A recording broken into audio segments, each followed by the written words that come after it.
Looks like Senate Democrats have already settled on only increasing the corporate tax rate from 21% to 25%. The Biden administration has proposed increasing the corporate tax rate to 28%, even though it was 35% before Trump cut taxes on corporations and the wealthy.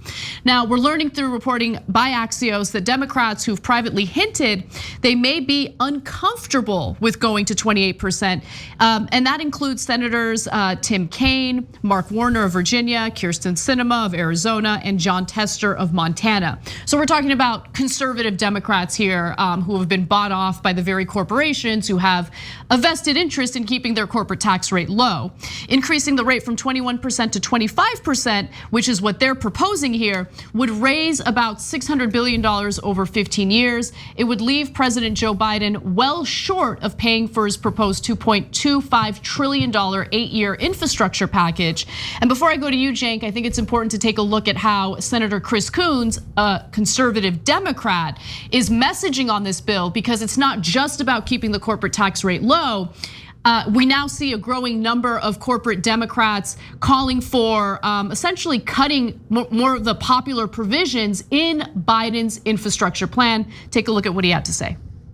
The question I have for you, Senator Coons, is what's in it for Republicans to agree to a plan in which Democrats can act bipartisan to pass part of the bill, but then they ram the rest of it through on a party line reconciliation vote?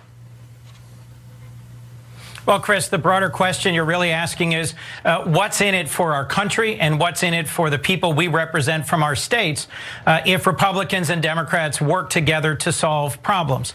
I think that if we come together in a bipartisan way to pass that $800 billion hard infrastructure bill that you were talking about, that I've been urging, then we show our people that we can solve their problems. We've all agreed for a long time that we need to invest more in American infrastructure. We just disagree about how to pay for it. So Coons is essentially repeating what you hear from a lot of Republicans on Fox News. Oh, this bill, it just has too much in it. We need to focus on infrastructure. And Coons seems to be in agreement with them. And obviously this is in an effort to keep the costs down in order to prevent any tax hikes on the wealthy and on corporations. That's what this is really about. Okay, guys, this is an epic disaster. And how progressives react to this will be, well, it'll be everything. So let me explain. Trump cut the corporate taxes from 35% to 21%. So Biden said we're gonna move it back up to 28%. That's not back up. That's halfway to 35%. So already Biden was, I think, literally terrible on the issue, okay?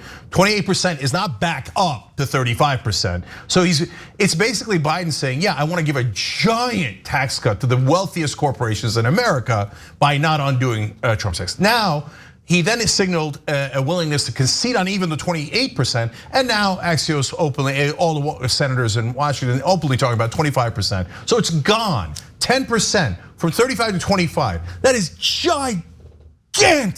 Gigantic. That is the Democrats doing what they always do. You take the Republicans' gifts to the rich and to the corporations, and then you shave a little off the top and then make them permanent. That's the same thing Obama and Biden did with the tax cuts for the rich that Bush passed, but couldn't make permanent. So no, this is total good cop, bad cop. I want no part of it. Second of all, the infrastructure bill, Coons. Now Coons is really important. One, he's one of the most conservative Democrats, right? But two, he's from Delaware and one of Biden's top allies. He was almost gonna go in the administration. One of his top advisors in his campaign was one of the top surrogates, okay? Why do I tell you that? Because Coons is Biden. Yes, exactly. So Biden is sending Coons out to say, go ahead and tell everybody we're gonna cut the living crap out of my infrastructure bill. Yep. So because he never meant it, he never meant it. So this is the proof in the pudding. If the progressives in Congress still can't muster up how to oppose them, they're hopeless. All right, so now let me give you more details. Coons says, well, maybe we do, instead of 2.2 trillion, which is Biden's proposal, maybe we do 800 billion. Oh, that's it, this bill's gone, this bill's gone. Then Collins comes in, Susan Collins, a Republican, but part of the group of 20 so-called bipartisan Republicans and Democrats. You know what that is? That's a corporate group. That corporate 20 will control every piece of legislation, and Biden will secretly cheerlead for it, okay? So they're saying, And you know why they're saying 800 million, and specifically Coons is saying it? So that when Biden settles on around 1.1 trillion, they'll say, what do you mean? We got the Republicans up from 800 million. But it wasn't the Republicans, it was Coons, who's Biden's guy. So Biden is undercutting himself so he can brag about getting only half of his number. Now, back to Susan Collins. I brought her up because she says, well, we should only keep the parts that are about infrastructure. In other words, anything relating to Green New Deal, we're gonna kill. Now, if they kill the parts that are about the Green New Deal, they cut it to half, they make tax cuts for corporations permanent at a deep, deep level, and they don't include $15 minimum wage, which is the track that we're on right now. That's the track we're on right now. If they do all that, that is a miserable bill. And then, of course, all of Washington media and all of the Washington Democrats and all their fanboys and girls would come in and go, oh, Jake, that's the best we could do. There was nothing else we could do. There was nothing we could do. It was the best we could do. That's why we screwed everybody. Now you need to cheerlead for the Democrats. And my answer to that, all of your answers to that should be hell no, okay? So let's see what you got, Biden. But I guarantee you right now, we are voices in the wilderness. All of us progressives. I mean, Bernie barely fights for us at this point. So you think we're gonna win on this stuff? No, we're gonna get slaughtered on this stuff. And then, but the progressives better not sit back and go, oh, I don't know. Is there anything we can do politically? Because then you're no different than Chuck Schumer and Nancy Pelosi and Joe Biden, and then we're in a lot of trouble. I mean, what happened to no excuses? They have the slim majority in Congress. I get it. There's a legislative filibuster in the Senate, but we're not talking about unpopular provisions in this infrastructure bill. We're not only talking about the environmental components of it, but remember, there's also a component that provides income for individuals who have to essentially stay home from work in order to provide elder care. Like, there are parts of this provision that are popular all around, and if Democrats are willing to fold this easily on the infrastructure bill, I mean, what happened to making the child tax credits permanent? Right, that's not even included in the infrastructure bill. That's supposedly gonna happen in a subsequent proposal from the Biden administration. Sure. And like, really, they're gonna use all their political capital on getting this infrastructure bill passed. And if they're this weak on the infrastructure bill, I think it would be incredibly naive to think that they're gonna fight in order to keep those child tax credits permanent. No, look, I'm done trying to get progressive legislators to listen to reason. So we have to somehow burst their bubble. And the bubble is Washington, D.C. Everyone in there is telling them, oh, don't fight, next bill, next bill, next bill. No, Anna's 100% right. There is no next bill. There is no next bill. There's HR 1, there's the infrastructure bill. There ain't nothing else. You think they're gonna go back to a $15 minimum wage and fight for that? They're not gonna do that. Honestly, if you're a progressive in Congress and you believe that, they're playing you for a fool.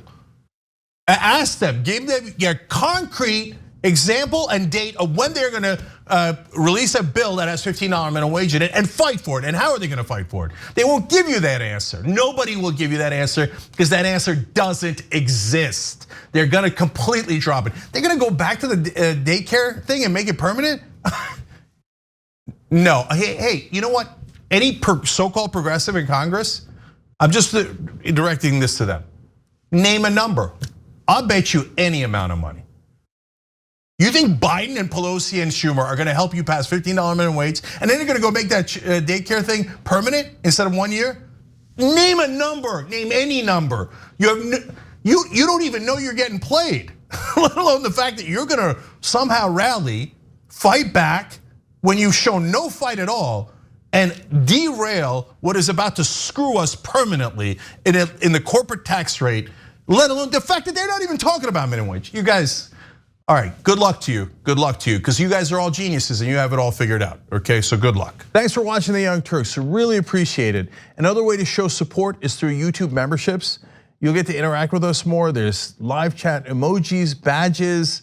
You've got emojis of me, Anna, John, JR, so those are super fun. But you also get playback of our exclusive member-only shows and specials right after they air.